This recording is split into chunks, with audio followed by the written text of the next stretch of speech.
आरोग्य हे माणसाच्या जीवनाचा आधार आहे। जेव्हा आपल्याकडे आरोग्य असतं तेव्हाच आपण ह्या जीवनाचा आनंद घेऊ शकतो। जर तुम्ही वैज्ञानिकदृष्ट्या बघितलं किंवा मानसिकदृष्ट्या बघितलं किंवा आध्यात्मिकदृष्ट्या बघितलं, कोणत्याही दृष्टिकोनातून तुम्ही जर पाहिलं तर आनंद हे तुमच्या आरोग्याचा आधार आहे।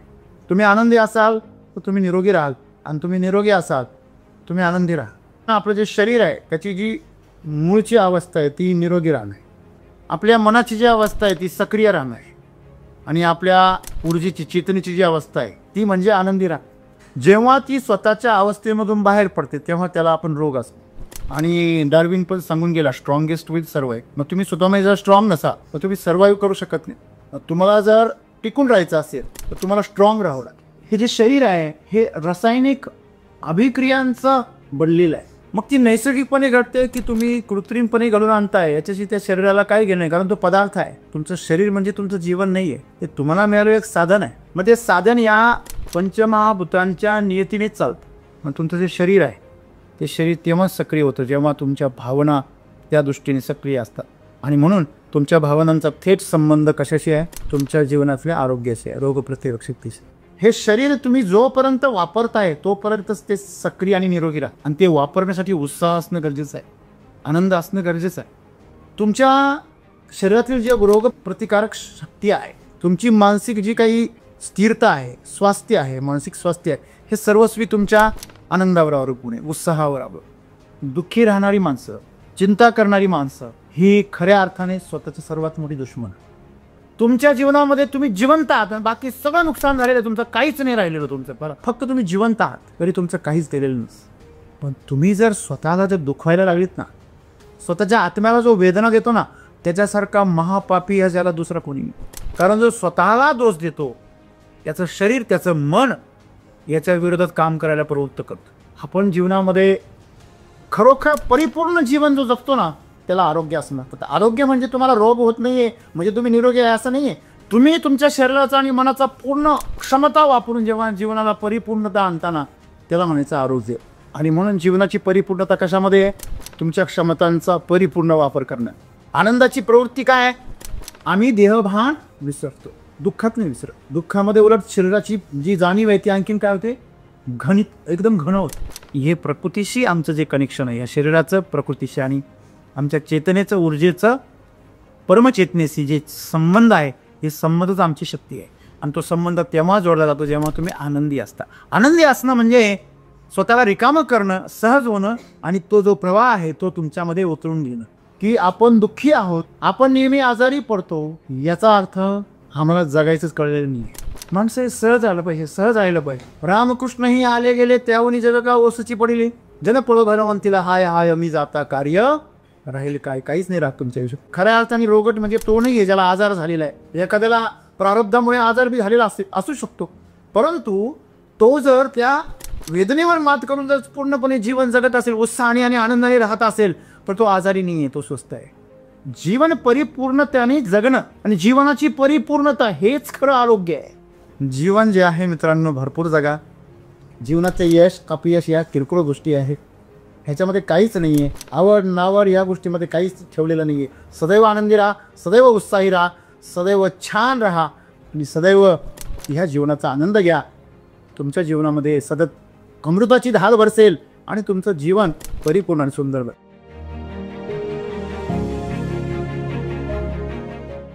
उत्साह, आनंद, जेव्हा आपण आनंदी आणि उत्साही राहतो तर तेव्हा रोगप्रतिकारक शक्ती चांगली, म्हणजे चिंताग्रस्त राहतो त्यापेक्षा चांगली, म्हणजे त्याचा संबंध कसा आज सद्गुरू सांगताय की आनंदी, उत्साह आणि रोगप्रतिकारक शक्तीचा संबंध काय सांगता? मित्र, आरोग्य हे माणसाच्या जीवनाचा आधार आहे। ज्या माणसाकडे आरोग्य नाही आहे त्याचं जीवन हे जीवन नसून नरक आहे। जेव्हा आपल्याकडे आरोग्य असतं तेव्हाच आपण ह्या जीवनाचा आनंद घेऊ शकतो। रोगट मनुष्य जीवनाचा आनंद कधीच घेऊ शकत। जर तुम्ही वैज्ञानिकदृष्ट्या बघितलं किंवा मानसिकदृष्ट्या बघितलं किंवा आध्यात्मिकदृष्ट्या बघितलं, कोणत्याही दृष्टिकोनातून तुम्ही जर पाहिलं तर आनंद किंवा खुशी हे तुमच्या आरोग्याचा आधार आहे, आणि आनंदाचा आधार आरोग्य, आरोग्याचा आधार म्हणजे एकाच नाण्याच्या दोन बाजू आहे। तुम्ही आनंदी असाल तर तुम्ही निरोगी राहाल, आणि तुम्ही निरोगी असाल, तुम्ही आनंदी राहा. स्वस्थ म्हणजे काय? स्वतःच्या स्थितीमध्ये जो असतो त्याला स्वस्थ असतं. मग आपली जी स्थिती आहे ती आरोग्याची स्थिती आहे.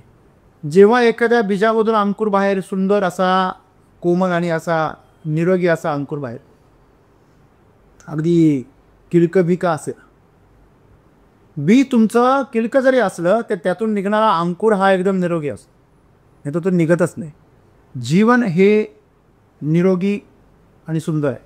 मग जर आपण शारीरिकदृष्ट्या जर पाहिलं तर शरीर हे विविध रसायनांचं एक माहेरघर आहे. तिथे एक प्रयोगशाळा आहे. तिथं हजारो लाखो अशा रासायनिक आणि जैविक प्रक्रिया आपल्या शरीरामध्ये सतत घडतात, प्रत्येक सेकंदाला घडतात. ईज आणि डिसीज. ईज म्हणजे सहज असणं, सहज, आणि डिसईज म्हणजे असहज असणं. जेव्हा आपण सहज असतो तेव्हा हे शरीर अतिशय चांगल्या प्रकारे प्रतिसाद देतं, त्याच्यामध्ये सुसूत्रता चांगली असते. जेव्हा तुम्ही असहज असता तेव्हा किती पण सावध राहायचा प्रयत्न केला तरी आपल्या शरीरामध्ये भीती आणि दहशत असते. तुम्हाला जर माहीत नसेल तर कदाचित तुम्ही विष पण पचवून जा, पण तुम्हाला जर माहीत झालं की याच्यामध्ये काहीतरी धोका आहे तर अमृतसुद्धा तुमच्यासाठी विष बनू शकतं. अशा खूप साऱ्या घटना इतिहासामध्ये नोंदल्या गेलेल्या. तुम्हाला काटा टोचला गेला आणि तुम्हाला सांगितलं की तुम्हाला सर्पाने दंश केलेला आहे, तर तुम्ही मृत्यूसुद्धा ओळून घेऊ शकता. एवढी ताकद तुमच्या विचार करण्यामध्ये, तुमच्या भावनांमध्ये. आपल्याला सर्वांना आपलं जे शरीर आहे त्याची जी मूळची अवस्था आहे ती निरोगी राहणं आहे. आपल्या मनाची जी अवस्था आहे ती सक्रिय राहणं आहे. आणि आपल्या ऊर्जेची, चेतनेची जी अवस्था आहे ती म्हणजे आनंदी राहणं. जेव्हा ती स्वतःच्या अवस्थेमधून बाहेर पडते तेव्हा त्याला आपण रोग असतो. आणि डार्विन पण सांगून गेला, स्ट्रॉंगेस्ट विल सर्वाईव्ह. मग तुम्ही स्वतःमध्ये जर स्ट्रॉंग नसा तर तुम्ही सर्वाईव्ह करू शकत नाही. तुम्हाला जर टिकून राहायचं असेल तर तुम्हाला स्ट्रॉंग राहावं लागेल. आता तुम्हालाच कळायला पाहिजे, एखादा माणूस जेव्हा आनंदी असतो तेव्हा स्ट्रॉंग असतो की दुःखी असतो तेव्हा तो स्ट्रॉंग असतो? आनंदी माणूस कधी पण स्ट्रॉंगच असतो. तो कुठल्याही प्रकारचं आघात सहन करायला तयार असतो. परंतु दुःखी जो माणूस असतो तो, त्याला आनंदाची गोष्ट जरी मिळाली तरी त्यातून त्याला दुःख दिसतं. तुम्ही एखाद्या दुःखळ्या माणसाजवळ जाऊन जरा थोडासा तिचा विनोद करा, तिथे जरा मस्करी करा, थट्टा करा, त्याला विनोद सांगा, तर तुम्हाला काय बावळटे का? हां, तुला कळत नाही परिस्थिती काय, माझी अवस्था काय, कुठे विनोद सुचतो तुला? म्हणजे ज्या ठिकाणी त्याला त्या दुःखातून बाहेर पडण्याचा आधार भेटणार आहे त्या गोष्टीचं सुद्धा त्याला काय होतं तितकं आहे. कमजोर माणूस जो आहे त्याचं लक्षणच येतं दुःखी आहे. तुमच्या शरीरामध्ये, माणसाच्या शरीरामध्ये जे रसायन आहेत, ज्या ग्रंथी आहे, आमचं जे सुख आहे शरीराचं, जे काय आमचं फिलिंग आहे, हे बऱ्यापैकी त्या ग्रंथींच्या हातात आहे. तसं जर नसतं तर कृत्रिम रसायनं बाहेरून इंजेक्ट करून तुमच्या शरीरामध्ये आनंद कसा निर्माण झाला असता? नशिले पदार्थ शरीरामध्ये टाकून तुम्हाला असं गुड फील कसं काय झालं असतं? एखाद्या दारुड्याला विचारा, तो स्वर्गात असतो. भले तो गटारात पडलेला असतो पण तो स्वतःसाठी स्वर्गात असतो. दारू पिलेल्या माणसाला हिंसक जनावरंसुद्धा तोंड लावत नाही, म्हणजे तो एवढा निडर असतो. त्याच्या रोमामध्ये फार मोठ्या प्रमाणामध्ये काय असतं, बेजबाबदारपणा असतो. तो आपल्या जीवनाबद्दल सुद्धा एकदम बिंदास असतो. वास्तविकपणे तो बिंदासपणा त्याला नशेमधून आलेला आहे, त्यांनी प्राप्त केलेला नाही. तो त्याच्या साहसी किंवा धाडसीपणाचं लक्षण नाही. एका पार्कमध्ये एक दारुड्या खाली उतरला, सिंहाच्या पार्कमध्ये, आणि तो सिंहांना जाऊन आव्हान द्यायला लागला मोठमोठे, पाण्यात जाऊन उभा राहिला. 2-3 सिंह त्याच्यावर धावून आले. तो एवढा बिंदास होता की सिंहाची सुद्धा हिंमत झाली त्याच्याजवळ जायची. की हे जे शरीर आहे हे रासायनिक अभिक्रियांचं बनलेलं आहे. मग ती नैसर्गिकपणे घडते की तुम्ही कृत्रिमपणे घडून आणताय, याच्याशी त्या शरीराला काय घेणं आहे? कारण तो पदार्थ आहे. तुमचं शरीर म्हणजे तुमचं जीवन नाही आहे, ते तुम्हाला मिळालेलं एक साधन आहे. मग ते साधन या पंचमहाभूतांच्या नियतीनेच चालतं. मग त्या शरीराचं स्वस्थ राहणं हे पूर्णपणे रासायनिक अभिक्रियांवर अवलंबून आहे. मग ते जैव रासायनिक असोत किंवा कृत्रिम रासायनिक असोत. म्हणजे हा जो इथे गुलाब आहे हा कृत्रिम जरी असला तरी जोपर्यंत तो आपल्या मनाला आपण सांगत नाही की हा कृत्रिम आहे, तोपर्यंत तो सुख तर देतोच ना. जो पहिल्यांदा कोणीतरी येतो त्याला जोपर्यंत कळत नाही हे डुप्लिकेट आहे तोपर्यंत तो त्याचा आनंद घेतो. रसायनांच्या मदतीने स्वतःला सुखी करणं, सुखाचा अनुभव देणं हे प्रकारची विकृती आहे, एक प्रकारची फसवणूक. तुम्ही तुमच्या शरीराला फसवलेलं आहे, पण ही फसवणूक जास्त काळ तुम्हाला आनंदित ठेवू शकत नाही. म्हणजे याच्यावरून एक सिद्ध होतं, हे शरीर जे आहे त्याच्यामध्ये घडणाऱ्या ज्या रासायनिक क्रिया आहेत त्याच्या आधारे ते आचरण कर. मग त्याचं आरोग्य सर्व प्रकारे या क्रिया नैसर्गिकपणे कशा सुसूत्रित राहतील त्याप्रमाणे आहे. म्हणजे तुमच्या फिलिंगवरती आधारित आहे, तुमच्या ज्या भावना आहे, तुमचे विचार आहे त्याच्यावर आधारित आहे की कुठल्या ग्रंथीमधून कुठला रसायन तुमच्या रक्तामध्ये सोडलं जाणार आहे. हा मेंदू आदेश पाळतो तुमच्या भावनांचे.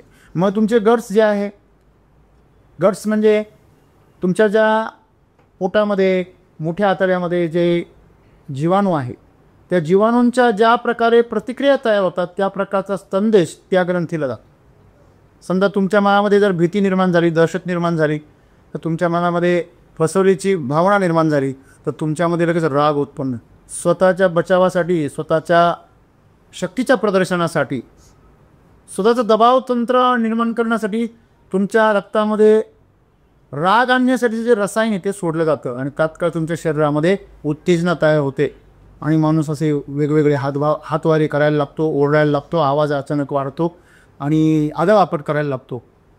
त्याचं शरीर जे आहे त्याच्या BP हाय होतो. अनेक प्रकारच्या प्रक्रिया शरीरामध्ये घडतात. हाताच्या आणि पायाच्या स्नायूंना आणि ज्या ज्या ठिकाणी तुमचे धारदार शस्त्र आहे, दात आहेत, नखं आहेत, त्याला शक्ती जास्त दिली जाते. तेच जर तुमचे भाव जर अतिशय सुखद असतील आणि अतिशय आल्हाददायक आणि सुंदर असतील तर तुमच्या मनामध्ये आनंदाची भावना तयार होते. डोपामिन नावाचं जे हार्मोन्स आहे ते रक्तामध्ये सोडलं जातं. रसायन. आता जेव्हा हे शास्त्रज्ञांना कळलं की अरे हे सोडलं म्हणजे आनंद होतो, त्यांनी ते कृत्रिम तयार केलं. ती रसायनं म्हणजेच आमचं सगळं जे काही नशेले पदार्थ आहेत ते आहे. एखाद्या माणसाला जर गांजाचे भजे खाऊ जर घातले तर तो विनाकारण असतो. छोटासा जरी विरोध झाला नसला तरी पण मोठमोठे असतो. पण लोक गावाकडचे म्हणतात काय असं जर कधी करायला लागलं एखादा माणूस काही गांजाचे भजे खाल्ले, कारण मित्रांनो ही रसायनं आमच्या शरीरावरती प्रभाव करतात. साहजिक तुम्ही ज्यावेळेस आनंदी असता तेव्हा तुमच्या शरीरामध्ये आनंदाचं रसायन असतं, तेव्हा तुमचं सगळं शरीर जे आहे ते काय करतं, सकारात्मक आणि अतिशय शक्तिशाली दृष्टिकोनातून काम करतं. बघा एक सोपं उदाहरण आहे. तुम्ही कुणीतरी विचारलं की या रसायनांचा किंवा या आनंदी राहण्याचा रोगप्रतिकारक शक्तीशी काय संबंध आहे. रोगप्रतिकारक शक्ती म्हणजे शरीरामध्ये असलेले पांढऱ्या पेशी, शरीरामध्ये असलेले बीटा सेल, टी सेल, आपल्या शरीरामध्ये जे लिम्फेटिक सिस्टम आहे, एंडोथेलियम लेअर आहे सेलची, हे सगळे मिळून प्रतिकारक शक्तीसाठी काम करतात. हे सैन्य आहे तुमचं शरीरामध्ये. मला सांगा झोपलेलं सैन्य तुमचा बचाव करू शकेल की जागा असेल. पण जेव्हा आम्ही लस टोचतो तेव्हा नेमकी काय करतो. समजा एखादं साथ आली, त्या साथीच्या विरोधामध्ये जेव्हा औषध नसतं तेव्हा लस टोचली जाते. त्याला औषध नाही, झाल्यावरती बरं व्हायचं औषध नसतं. जसा पोलिओ आहे, कोरोना आहे, झाल्यावर बरा होत नाही, त्याच्यावर औषध नाही आहे. मग त्यासाठी काय केलं जाते, लस तयार केली जाते की होण्याच्या अगोदरच. मग काय केलं जातं, त्याच आजाराचे विषाणू किंवा जीवाणू अर्ध मेल्या अवस्थेमध्ये शरीरामध्ये सोडले जातात, त्यालाच आम्ही लस असो. आपण म्हणतो ना कधी कधी एखादी जखम झाली तर आता दिवस राहिलेला नाही आहे, कारण माणसाच्या शरीरामध्ये जेवढं रसायन तयार झालेले की ती आता जखमसुद्धा पिकत नाही. जखम पिकण्यासाठी कमीत कमी ती नैसर्गिक असायला हवी. तुम्ही कधी रसायनाच्या खताला कधी बुरशी लागली पाहिजे का? हां, रासायनिक औषधाला बुरशी लागली असं का पाहिलं का तुम्ही? कधी ते स्वतःच विष आहे, त्याला कधी हे लागणार आहे बुरशी. तशी माणसं आता विषारी झाली, त्याच्यामुळे त्यांच्या जखमा काही पिकत नाही हल्ली. की फार अभिमानाची गोष्ट नाही आहे, पण वाटतो काही ना. तर पूर्वी जर जखमा जर पिकल्या तर त्यातून जे पाणी बाहेर यायचं त्याला लस असं म्हणायचं. आणि ती कधी कधी तुमच्या इतर अंगावर जर पांगली तर सगळ्या पायावर किंवा त्या अंगावर जखमा तयार व्हायची, त्याला लस पांगू नका असं म्हणायची. लस म्हणजे त्या आजारामधले जे विषाणू आहेत त्यांचाच अंश. बऱ्याच लोकांना असं वाटतं लस म्हणजे औषध. मित्रांनो, ते जीवाणू शरीरात सोडले अर्धमेल्या अवस्थेमध्ये, तर जशी मांजर आपल्या पिलाला अर्धमेल्या अवस्थेतला उंदीर खेळायला देते ना, तसं हे शरीर त्या प्रतिकार यंत्रणा जी असते आपली तिथल्या लसीमधल्या अर्धमेलेल्या जीवाणूंबरोबर विषाणूंबरोबर लढते आणि स्वतःसाठी शस्त्रसाठा निर्माण करते. त्याच्याविरुद्ध अँटीबॉडीज तयार करते, त्याच्याविरुद्ध एन्झाईम्स तयार करते, त्याच्याविरुद्ध प्रोटीन्स तयार करते. आणि संपूर्ण तुमची यंत्रणा जी आहे, जसं ह्या ज्या अग्निशमन यंत्रणा असेल किंवा आपत्कालिक यंत्रणा असतील किंवा सैन्य असेल, हे मधून मॉक ड्रिल करत असतं. म्हणजे काय, एक खोटा बनाव रचून खोटं युद्ध किंवा खोटं एखादा अपघात घडल्याचं निर्माण करून अलर्टनेस तयार करत असतं. तसं हे शरीर लस देण्याच्या बाबतीमध्ये करतं आणि तसंच ते जागं होतं. मग ज्यावेळेस तुम्ही आनंदी असता त्यावेळेस तुमची संपूर्ण शरीराची रोगप्रतिकारक यंत्रणा जागी होती.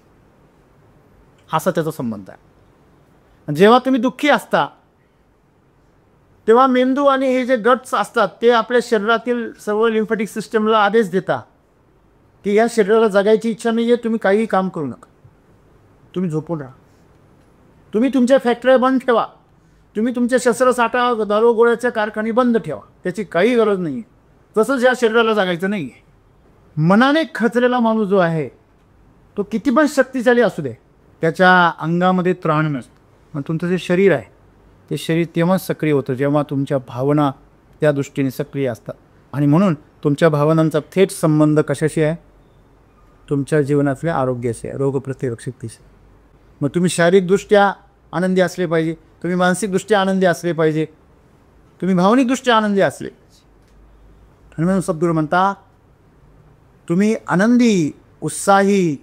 बघा, नुसतं आनंदी असू चालत नाही, काही आनंदी असतात पण असे असतात सुतरे. त्याला विचारलं नाही, काही नाही, बस मजेत आहे. अरे मग उत्साह का नाही आहे? उत्साह दिसण्यासाठी शरीरामध्ये ऊर्जा पाहिजे. एखादा म्हातारा माणूस जनरली वय झाल्यानंतर माणसं आनंदी जरी असले तरी पण उत्साही नसतात. कारण काय, मेरा तो थाई गयो, झालं माझं सगळं, आता काय. जेव्हा आपण एखाद्या म्हाताऱ्या माणसाला अगदी उतार वयासुद्धा उत्साही पाहतो, एखाद्या तरुणापेक्षाही जास्त तरुण पाहतो, तेव्हा आपल्याला आश्चर्याचा धक्का बसतो. तुम्हाला माहीत नसेल, हे शरीर जर तुम्ही वापरण्याचं बंद केलं, एखादी कार आहे, गाडी आहे, तुम्ही वापरायची बंद करा, तिला गंज लागतो. म्हणून गुजराती मारवाडी लोक जर गाड्या वापरायच्या नसतील तर ते टुरिस्टना भाड्याने देतात, जा वापरा आमची गाडी. आणि आपण सामान्य माणसं ती जपू ठेव. ज्यावेळेस नेमकी बाहेर जायचं फिरायला तेव्हाच ते चालू होतं. ह्या जीवनामध्ये तुम्ही जे जे राखून ठेवाल ना, तिथे तुम्ही राक्षसच बनार, हे लक्षात ठेवा. तुम्हीच नाही, तुमच्या वस्तूसुद्धा राक्षस बांधतात, तुमचंच ऐकत नाही. म्हणजे हे शरीर तुम्ही जोपर्यंत वापरताय तोपर्यंतच ते सक्रिय आणि निरोगी राहतं. आणि ते वापरण्यासाठी उत्साह असणं गरजेचं आहे, आनंद असणं गरजेचं आहे. कोणता माणूस जास्त सक्रिय राहतो, ज्याच्या जीवनामध्ये फार आशा आहे, अपेक्षा आहे, फार त्याला काहीतरी करायचं आहे, त्याला काहीतरी करण्यामध्ये आनंद आहे. आपल्याला काहीतरी करण्यामध्ये जेव्हा आनंद मिळतो तेव्हा आपण उत्साही असतो. म्हणजे उत्साहाचा पायासुद्धा काय, आनंद आणि त्याच्याबरोबर ऊर्जा आहे. तुमच्यामध्ये आनंदासोबत जर ऊर्जा असेल, शक्ती असेल, तर तुम्ही उत्साही राहता. आणि छान राहिलं पाहिजे मागचं. कसं राहिलं पाहिजे, छान. जो माणूस आनंदी आहे, उत्साही आहे, तो छानच राहतो. दुःखी माणूस, निरुत्साही माणूस आणि घाण माणूस जर असेल तर त्याची रोगप्रतिकारक शक्ती खराबच राहणार आहे, हे सांगण्याची काही गरज आहे का? नाही. म्हणून आपण नीटनेटकं राहतो, चांगले कपडे घालतो, रोज आंघोळ करतो, स्वतःला स्वच्छ ठेवतो, छान केस विंचरतो. समजा केस पुढे जर असे आले, असे विस्कटलेले, तर दिवसा रात्र होईल. सांगायचं तात्पर्य काय, की ऊर्जा जी आहे ती तुमची सक्रिय तेव्हाच राहते जेव्हा तुम्ही काय करता, उत्साही राहता, छान राहता. म्हणून सद्गुरू काय म्हणतात की तुमच्या शरीरातील जे रोगप्रतिकारक शक्ती आहे, तुमची मानसिक जी काही स्थिरता आहे, स्वास्थ्य आहे, मानसिक स्वास्थ्य आहे, हे सर्वस्वी तुमच्या आनंदावर अवलंबून आहे, उत्साहावर अवलंबून. मजबुरीने जीवन जातं. एवढं सुंदर मनुष्याचं आयुष्य आहे, एवढं सुंदर काम आहे, तेव्हा कान मिळत नव्हतं, तेव्हा किती जेव्हा कान मिळत नव्हतं तोपर्यंत किती इच्छा आणि किती अपेक्षा. ह्याला विचार, त्याला विचार, इकडं चौकशी कर, तिकडं चौकशी कर, इकडं आज कर, तिकडं आज कर, ही जाहिरात, ती जाहिरात. सगळे जाहिरातीवाले ओळखायला. हां, सगळ्या प्लेसमेंट संस्था सुद्धा म्हणतात तू तर किती वेळा अर्ज झाला बस ना आता. ही एवढी इच्छा त्यावेळेस, आणि मिळाल्यानंतर बळच का ना हो काय, हे आपण शोधलं पाहिजे. आणि मग अशा वेळेस तुमच्या शरीरामध्ये आपोआपच तुमची, बघा, एखाद्याची काहीतरी चोरी पकडू द्या, एखाद्याचं अपमान होऊ द्या, एखाद्याचा गुन्हा उघडकीस येऊ द्या, एखादा खोटं बोलणं त्याचा उघडकीस येऊ द्या, काही मिनिटामध्ये त्याचा चेहरा काळा पडतो, कळवणतो हे खरं आहे का खोटं आहे. हां, एखाद्याचा सन्मान होऊ द्या, त्याला पुरस्कार मिळू द्या, त्याला काहीतरी यश मिळू द्या, त्याचा कळवणलेला चेहरासुद्धा चमकायला लागतो, हे खरं आहे का खोटं आहे. म्हणजे शरीर हे भावनेनुसार प्रतिसाद देत. आनंदाचं एकमेव असं रसायन आहे जे तुमच्या जीवनामध्ये प्रतिकारशक्ती निर्माण करतं. मग रोगच माणसांनी लक्षात ठेवा, त्यांनी कायम दुःखाळी जी कारणं आहेत, दुःख देणारी आणि दुःख उकळून काढणारी, अशा कारणांमध्ये जगायची त्यांना सवय लागलेली आहे. असे विचार आपल्या आजूबाजूला स्वर्ग असताना देखील मी नरकात असताना काय भोगत होतो ह्याचा विचार करतो. लाईफ जॅकेट घातलेलं आहे तरी पाण्यात बुडायची भीती आहे का. तुझी इच्छा असेल तर ते तुला बुडून जाणार नाही मित्रांनो. परंतु ह्या सर्व यंत्रणा, ह्या सर्व सामुग्री, ही सगळी अवजारं तुमच्यासाठी तेव्हाच काम करतील जेव्हा तुम्ही सकारात्मक असाल. आणि म्हणून तुमच्या शरीरामध्ये रोगप्रतिकारक शक्ती आहे, पण ती चिंताग्रस्त असताना काम करणार. बरं, चिंताग्रस्त कोण असतो? ज्याचा ह्या प्रकृतीवर विश्वास नाही आहे, जे चाललेलं आहे त्यावर त्याला ते अनमंजूर नाही आहे. जे चाललेलं आहे त्याच्यामध्ये तो सर्व समर्पित आहे, जे चाललेलं आहे त्याबद्दल त्याला कुठल्याही प्रकारची तक्रार नाही आहे, आणि तो सर्व गोष्टी सकारात्मक दृष्टीने घेतो आहे. अपयश आलं तरी स्वतः आणखीन लढण्याची त्या ठिकाणी तो तयारी ठेवतो आहे. ज्यावेळेस त्याला अपयश येते किंवा ज्यावेळेस त्याला माघार घ्यावी लागते, ज्यावेळेस त्याला अपमानित व्हावं लागतं, अशा सर्व प्रसंगामध्ये तो सकारात्मक राहतो. मी जसं आजच सांगितलं ना तुम्हाला, आपल्या रस्त्यावर कोणी फुलं टाकले तरी आणि आपल्या रस्त्यावर कोणी काटे टाकली तर तो फुलांनी त्या सुगंधामध्ये मोहित होत नाही किंवा तो काट्यांनी रक्तबंबाळ होऊन स्वतःला आणखीन दुःखी करत नाही. तो पुढे प्रवासच करत राहतो, तो आनंदी राहतो. आणि अशा माणसाला हिम्मते मर्दा मदत दे खुदा. हां, आहे की नाही. याच्या उलटं पण तेवढं सत्य आहे ना. तुम्ही डरपोक असाल आणि निगेटिव्ह असाल तर खुदा सगळी मदत काढून घेतो आणि शैतानाला पाठव, जा याची मदत कर. मग शैतानाची मदत कशी असते माहिती तुम्हाला? शैतानाचा मंगाना जेव्हा सुरू होतो तेव्हा सुंदर असं आयुष्य तो उद्ध्वस्त करून टाकतो. तुमच्या डोक्यामध्ये तो सर्व प्रकारच्या नकारात्मक गोष्टी भरतो. तुम्हाला आत्महत्या किंवा हत्या करायला काय करतो? तयार करतो. वा, क्या बात आहे की नाही. हां, तुम्हाला नशा करायला तयार करतो, तुम्हाला हिंसा करायला तयार करतो, तुम्हाला अन्याय करण्यासाठी, नियम तोडण्यासाठी, सगळ्या प्रकारच्या नकारात्मक गोष्टी करण्यासाठी तुम्हाला तो भरपूर ऊर्जा बघतो. म्हणून चिंता ही जिवंतपणीची चिता आहे. माणसं खरोखर म्हणण्याआधी कितीतरी वेळा मेलेली असतात. अशी माणसं म्हणजे या पृथ्वीला कलंक आहे. तुम्ही का माणसं बनलात? तुम्ही जनावर होतात ते चांगलं होतं. तुम्ही माणसं म्हणून जन्माला आलेत म्हणून तुम्ही माणूसपणाचा तुम्ही अपमान करताय. नकारात्मक विचार करणं, स्वतःच्या आयुष्याबद्दल काही चिंताग्रस्त असणं. बरं, मला एक सांगा, ठीक आहे तुम्ही चिंता करता, विचार करता, काळजी करता, आजपर्यंत तुम्ही एवढे वर्ष काळजी केली, काय झालं? तुमच्या काळजीने काय झालं? काही थोडंसं इकडचं डोंगर तिकडं सरकलं थोडंफार. हां, तुम्ही इथं बसून काळजी करा, तो गॅसवरती उतू चाललेलं दूध जे आहे ना ते सुद्धा खाली उतरणार नाही.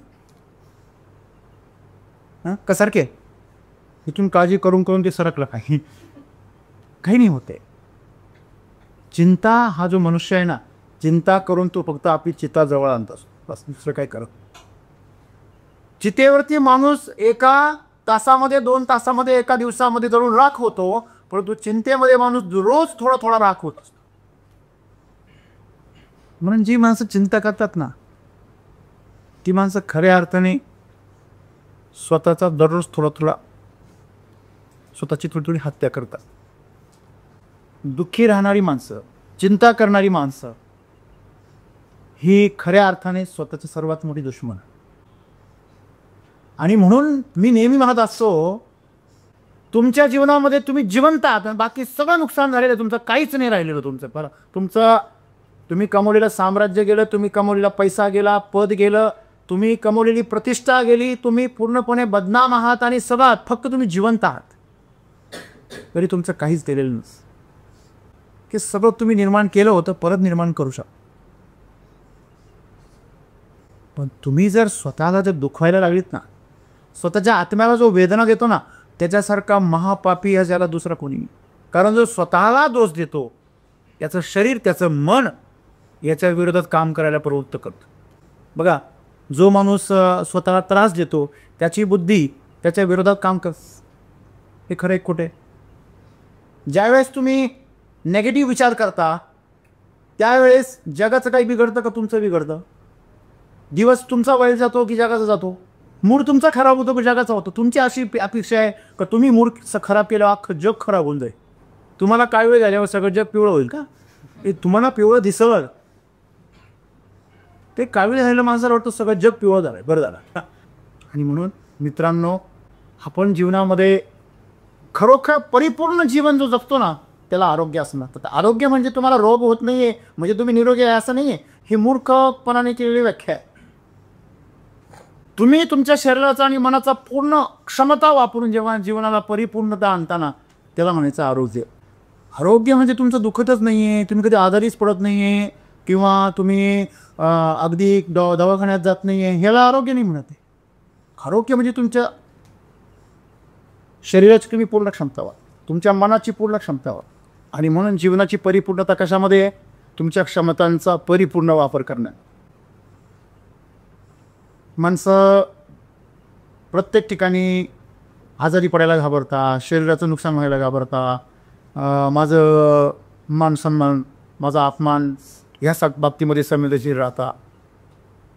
यश अपयश फार सेन्सिटिव्ह असतात लोक.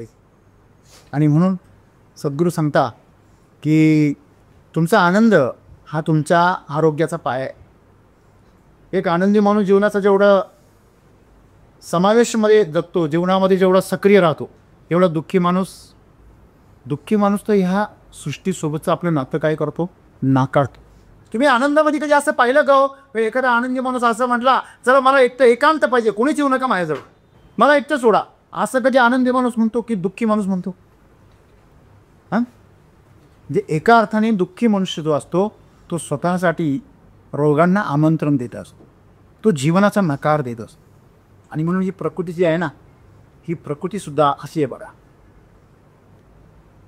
जेव्हा तुम्ही या प्रकृतीसोबत स्वतःला सोडून देता, हे शरीर जे आहे हे पंचमहाभूतांचं आहे. याच्यामधलं थोडं जरी संतुलन बिघडलं तरी वात पित्त कफ बिघडतं. शरीर आणि पाणी म्हणजे माती आणि पाणी याचं संतुलन जर बिघडलं तर कफ होतं.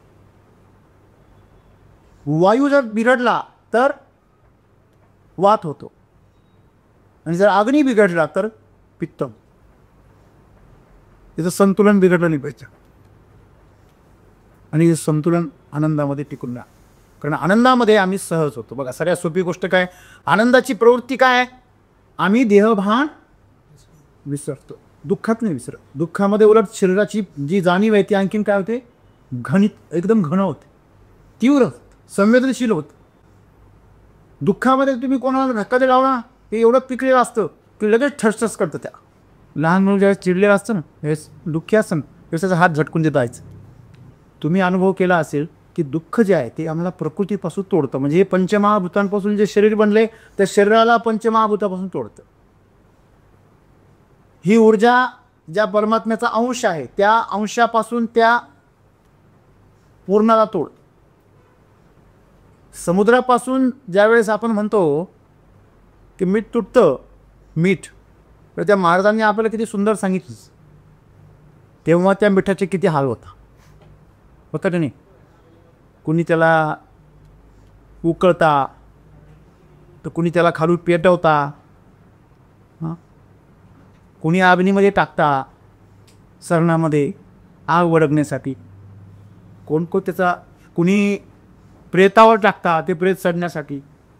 त्या मिठाचे किती हार होत. पण जो पण ते समुद्राबरोबर येतो पण त्याला कोणी हात लावू शकत नाही. मित्रांनो, हे लक्षात ठेवायचं आहे की ही जी तुमचं चैतन्य आहे आणि हे जे शरीर आहे, हे शरीर ह्या प्रकृतीचा अंश आहे आणि आमच्यामध्ये जी ऊर्जा आहे ही परमात्म्याची अंश आहे. परमात्मा आणि आत्मा असं आहे ते, आहे की नाही. म्हणजे मोठ्या वीज प्रवाहाबरोबर हा छोटासा विजेचा प्रवाह काय जोडलेला आहे आणि तोपर्यंत जशी जोडलेला आहे तोपर्यंत याच्यामध्ये जी शक्ती आहे ती अपरंपार आहे. जर तुम्ही इंटरनेटवरून तुमचं कनेक्शन जर तोडलं, तुमच्या मोबाईलमध्ये किती डेटा आहे 200 300 500 DB. याच्यामध्ये रिपिटेशनचा आणि बिनकामाचा किती त्याचं काय तपास. हॅलो, बरोबर आहे की नाही. आणि म्हणून आम्हाला हे कळलं आहे की इंटरनेट आहे तोपर्यंत आम्ही संपूर्ण आहे, इंटरनेट कट झालं की आम्ही अपूर्ण आहे. तसं हे प्रकृतीशी आमचं जे कनेक्शन आहे या शरीराचं प्रकृतीशी आणि आमच्या चेतनेचं ऊर्जेचं परमचेतनेशी जे संबंध आहे, हे संबंधच आमची शक्ती आहे. आणि तो संबंध तेव्हा जोडला जातो जेव्हा तुम्ही आनंदी असता. आनंदी असणं म्हणजे स्वतःला रिकामं करणं, सहज होणं आणि तो जो प्रवाह आहे तो तुमच्यामध्ये उतरून घेणं. आनंदी माणूस जर अपघातात जरी सापडला तरी तो सुखरूप राहतो. दुःखात चालता चालता पडतो. तर चिंताग्रस्त तुझ्या विचारून नका. चिंताग्रस्त म्हणजे काय, दुःखाची आधीची अवस्था आहे. हां, फार चिंता, त्याला सगळ्या जगाची चिंता असतं. त्याला तो सोडून सगळं जग चुकीचं वाटतं. फक्त तो एकमेव असा आहे का त्याच्यावरच अन्याय होतो, बाकी सगळ्या जगावरती एकदम न्याय चालू आहे. सगळं जीवनामध्ये जे काही विपरीत गोष्टी आहेत ते सगळ्या त्याच्याच बाबतीत घडत आहे.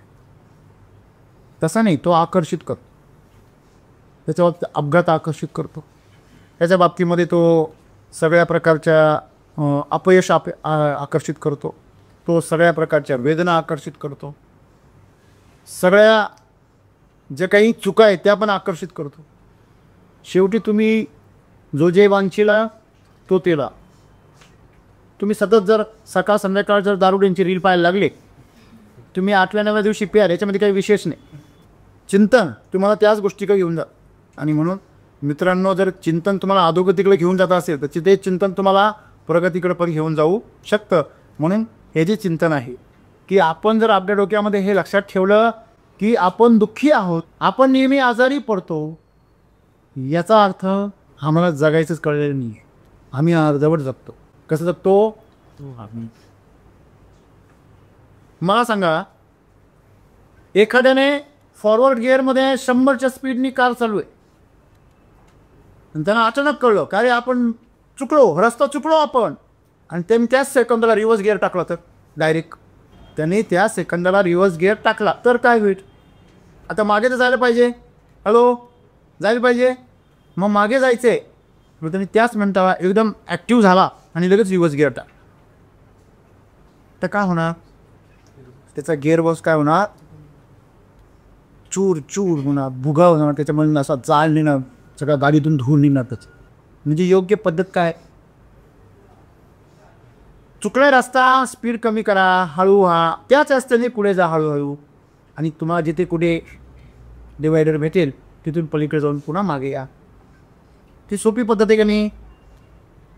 गिअर बी आपल्याला बदलायचं आहे, सगळंच करायचं आहे, पण जरा धीराने करायचं आहे. मग जीवनामध्ये तेच आहे. तुमचा जर रस्ता चुकला आहे, तुमचं दुःख आहे, तुमचं जीवन आनंदी नाही आहे, तर तुमच्या जीवनामध्ये रोग तुम्ही स्वतः काय करताय? आणताय. मग रोगप्रतिकारक शक्तीचा थेट संबंध कोणाशी आहे? सहज राहण्याशी आहे. सहज राहिलं पाहिजे माणसं. आपण काय करतो? टेन्स होऊन जातो. जणू काही ही पृथ्वी तुम्हीच फिरवताय. जणू काही ब्रह्मदेवाचं सगळं काम तुम्हीच करता. बऱ्याच लोकांना असा प्रश्न पडतो की मी जर समजा नाही लक्ष दिलं तर आमचं घर व्यवस्थित चालेल का? मी जर लक्ष नाही दिलं तर माझ्यावर ज्या जबाबदाऱ्या त्या पूर्ण होतील का? काही जण फार चिंता करता हो. माणसं सहज आलं पाहिजे, सहज राहिलं पाहिजे. रामकृष्णही आले गेले त्याहून जग का ओसची पडिले. जन पळ भगवंतीला हाय हाय मी जाता कार्य राहील काय? काहीच नाही राहत तुमच्या आयुष्यात. काल मी एक गोष्ट वाचली मित्रांनो, एक आजीबाई, तिला 8 मुली, 8 जावई, नातवंड पोलीस. तिच्याकडची प्रॉपर्टी सगळी काढून घेतली सगळ्यांनी वडील वारल्यानंतर. आणि हिच्याकडं 15 दिवस, तिच्याकडं 15 दिवस, तिच्याकडं 15 दिवस, असे तिचे फेरे चालू झाले. जावई सुद्धा तिचे हाड करायचे. पैसे जोपर्यंत नव्हते मिळत तिच्याकडून, प्रॉपर्टी मिळत नाही, तो पण तिची काळजी घेतली गेली. आणि जेव्हा प्रॉपर्टी मिळाली, शेवटी आजीबाईकडे कोणीच बघेना. एका सेवाभावी संस्थेनं तिला सांभाळलं. आश्चर्य म्हणजे तिला डोंकून पाहायला कोणी येत नव्हतं. मग ज्यावेळेस ती वारली तर या संस्थेने सगळ्यांना कळवलं की तुमची आई, आजी, आता बरेच नातवंड झालेले होते, त्यांना कळवलं. तर एकजण पोलीस होता, त्याने तर झापलं उलट अक्षरशः. ते म्हणे ती सोडून गेली आम्हाला, तेव्हाच आमचा विषय संपला. कशाला फोन करता आम्हाला? ज्यांनी तिथं सोडलेले त्यांना फोन करा. नातवंडाचं तर एक वेळेस ठीक आहे, पण तिच्या ज्या मुली होत्या, जावाई होते, ते आले, जसं रडले, आणि रडून झाल्यानंतर एक एक जण उठून निघून गेला. मुली निघून गेल्या. त्यांनी विनंती केली, कमीत कमी आम्ही अंत्यसंस्कार करतो, तुम्ही थांबा तरी. ते नाही, आमचा आता काही संबंध नाही, गेल्या ते. शेवटी त्या संस्थेने अंत्यसंस्कार केले. माझे म्हणून मरशील प्राणी. हां, कशाला माझे मागे चालले हे सगळं? तुम्ही ती म्हातारी आहात, तो म्हातारा, तसं लक्षात दे थोडा वेळ. हां, नाही सर, मला मुलं होणार आहे किंवा मला मुलं झाले, त्यांनी दिवे लावले, हा काय दिवा लावणार आहे, अशी चुकीची अपेक्षा करू नका. आणि जे प्रेम करताय ते फार थोडे आहे. कुठेतरी एका शहरामध्ये अशी घटना घडली की एक लहान मुलाने मोठ्या मुलावर केस टाकली. काय केस टाकली माहिती आहे? बघा, एक दुःखी घटना, एक आनंदी घटना. केस काय टाकली की माझा मोठा भाऊ माझ्या आईला सांभाळायला देत नाही, माझ्या आईवडिलांना सांभाळायला देत नाही. त्यांनी केस टाकली. म्हणजे त्यांनी एवढे वर्ष सांभाळलं, त्यांनी एवढी चांगली काळजी घेतली, त्यांनी त्याला एवढं प्रेम मिळालं, मला पण थोडे दिवस ते सांभाळायला मिळाले पाहिजे म्हणून चांगला वकील कोर्टात देऊन त्या आईवडिलांना विचारलं की तुमची काय इच्छा आहे? म्हणे आमची काही इच्छा नाही, आम्ही आमच्या मोठ्या मुलाला पण दुखू शकत नाही, लहान मुलाला पण दुखू शकत. कोर्टाला दया आली आणि लहान मुलाला त्यांची जबाबदारी सोपवली, तर तो मोठा मुलगा डसडसा रडायला. सांगायचं तात्पर्य असं आहे मित्रांनो, पण अशा लोकांची संख्या किती आहे हे अपवाद आहे. जे नियम असायला पाहिजे ते अपवाद आहे. आणि म्हणून सगळीकडं आनंदी असणं हा नियम असायला पाहिजे होता, परंतु दुःखी असणं, रोगट असणं हा नियम तयार झालेला आहे. कारण आम्ही संवेदनशील नाही, आम्ही आनंदीच नाही. आनंदी माणसाला सगळ्यांना जवळ घ्यावंसं वाटतं, सगळ्यांची जबाबदारी घ्यावीशी वाटते. आणि दुःखाळ्याला स्वतःची पण जबाबदारी नको असते. ते म्हणतो उगाच जन्मला. मित्रांनो, मानवदेह भेटला, एवढं सुंदर जीवन भेटलं, त्या जीवनाला आनंदाने जगा. बऱ्याच लोकांचा असं समज आहे की आपल्याला काहीतरी आजार आहे, आपल्याला काहीतरी विकृती आहे, किंवा आपल्यामध्ये काहीतरी कमतरता आहे म्हणजे आपण रोगट आहे. रोगट असणं म्हणजे जीवनाचा नकार देणं, जीवन जगायला नकार देणं म्हणजे रोगट आहे. खऱ्या अर्थाने रोगट म्हणजे तो नाही आहे ज्याला आजार झालेला आहे. एखाद्याला प्रारब्धामुळे आजार बी झालेला असू शकतो, परंतु तो जर त्या वेदनेवर मात करून जर पूर्णपणे जीवन जगत असेल, उत्साहाने आणि आनंदाने राहत असेल, तर तो आजारी नाही आहे, तो स्वस्थ आहे. परंतु सगळं चांगलं आहे तरी पण याला उत्साहच नाही. याला कधी कधी कुंभकर्णासारखा उत्साह आहे. इतर वेळेस तो सुस्तच असतो, अजगरासारखा फक्त पडलेला असतो. जेव्हा भूक लागली का तेव्हाच जागा होतो. हे जे जीवन आहे, हे जीवन तुम्ही किती निरोगी असाल तरी तुम्ही रोगट आहे. जीवनाचा शेवटच्या वेळेमध्ये सद्गुरू असं म्हणता, जीवन परिपूर्णतेने जगणं आणि जीवनाची परिपूर्णता हेच खरं आरोग्य आहे. तुम्ही कसे आहात, तुमचा जन्म कसा आहे. काही माणसं जन्मतः अपंग असतात, जन्मतः विकृती असते, पण त्यांनी काही फरक पडत नाही. जीवनाची परिपूर्णता ते जगण्यात आहे, रसत घ्या, ते टाळण्यात नाही आहे. तुम्ही तरुण आहात, जोश दिसला पाहिजे. याच्यासाठी तुमची आहे, याच्यासाठी तुमची नाही, मी तुम्ही जिवंतच नाही आहे. तुम्हाला काहीतरी मिळणार असेल तर तुम्ही हा म्हणता, आणि तुम्हाला काहीच मिळणार नसेल तर तुम्ही लगेच ना म्हणता. हे निरोगीपणाचं लक्षण नाही, हे रोगटपणाचं लक्षण. तुम्ही सदैव तत्पर आहे की नाही? सदैव सैनिका पुढेच जायचे. हां, सदैव पुढे जायला जो तयार असतो, अलर्ट असतो, त्याला मी तरुण समजतो. जो नेहमी तरुण असतो म्हणजे नेहमी जागा असतो, कधी कधी पण त्याला हाक मारा लगेच यस सर. आणि जो जागा करावा लागतो तो कुंभकर्ण आहे. कुंभकर्ण म्हणणं सुद्धा अपमान आहे कुंभकर्णाचा, कारण तो उठल्यावर तो पराक्रमच गाजवायचा. हा उठल्यावर सुद्धा कुणी परत नाही येत का पाहतो परत. अशा माणसांका निरोगी असतं सुद्धा असत नसल्यासारखं आहे. आणि म्हणून जीवन जे आहे मित्रांनो, भरपूर जगा. जीवनाचं यश अपयश या किरकोळ गोष्टी आहेत, ह्याच्यामध्ये काहीच नाही आहे. आवड नावड या गोष्टीमध्ये काहीच ठेवलेलं नाही आहे. सदैव आनंदी राहा, सदैव उत्साही राहा, सदैव छान राहा. काही लोक वाढदिवसाच्या दिवशी मस्त सजून छटून नवटून एकदम असं टकाटक येतात. इतर दिवस तुमचे काही मेलेले दिवस असतात. दररोज वाढदिवस आहे असं जगा, दररोज दिवस तुमचा एक दिवस वाढच आहे ना, मग दररोज काय नाही तुम्ही तसं जगा नाही. पण सर दररोज कुठं आपला साजरा होईल, तुम्ही साजरा करा ना. दररोज केकच कापला पाहिजे असं कोणी सांगितलं? लक्षात, आपल्या भाजीमध्ये असलेला एखादं फळ किंवा भाजी समोर घ्या आणि केक समजून दररोज कापा. तुम्हाला कोणी नाकार देणार आहे का? सदैव आनंदी राहा ना. रोज फक्त दिवाळी आली का लोक घर एकदम स्वच्छ टकाटक एकदम असं मस्त सुंदर कुणी मिळेल काय खरं आहे, आणि बाकी वर्षभर दरिंद्री ठेवायची का? तुम्हाला लक्ष्मी दररोज पाहिजे ना, दररोज घर दिवाळीसारखं असं सजवा, दररोज दिवा लावा, दररोज प्रकाशाने उजळून टाका, दररोज पाहुण्यांचं स्वागत करा, दररोज चांगले कपडे घाला. आपण घरामध्ये जेवढं दलिंदर राहते तेवढं दलिंदर राहतो, आणि बाहेर गेल्यावर मात्र एक राजा आणि राणीसारखं वगैरे पाहतो, राजपुत्र. मित्रांकडे सदैव माणसाने कसं राहिलं पाहिजे? प्रसन्न राहिलं पाहिजे, उत्साही राहिलं पाहिजे, आणि असं राहा, छान राहा, हे म्हणतो सगळ्यात शेवटचं.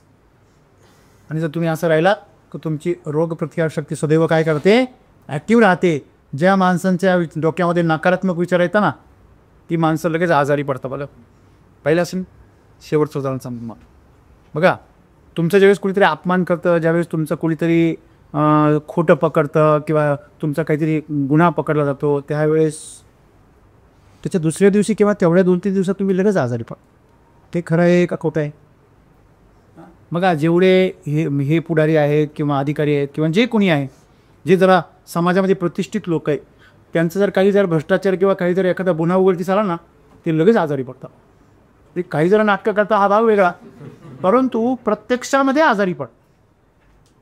का बरं त्यांची इम्युनिटी खाली जाते? कारण ते या सकारात्मक जीवनापासून पुढे जाता नकारात्मक जीवनाकडे, आणि त्यांच्या शरीराची पूर्ण केमिस्ट्री काय होते? बिघडते. आणि म्हणून निरोगी राहणं आणि हे जीवन आरोग्याने जगणं, आनंदाने जगणं, हे सदैव कोणाच्या हातात आहे?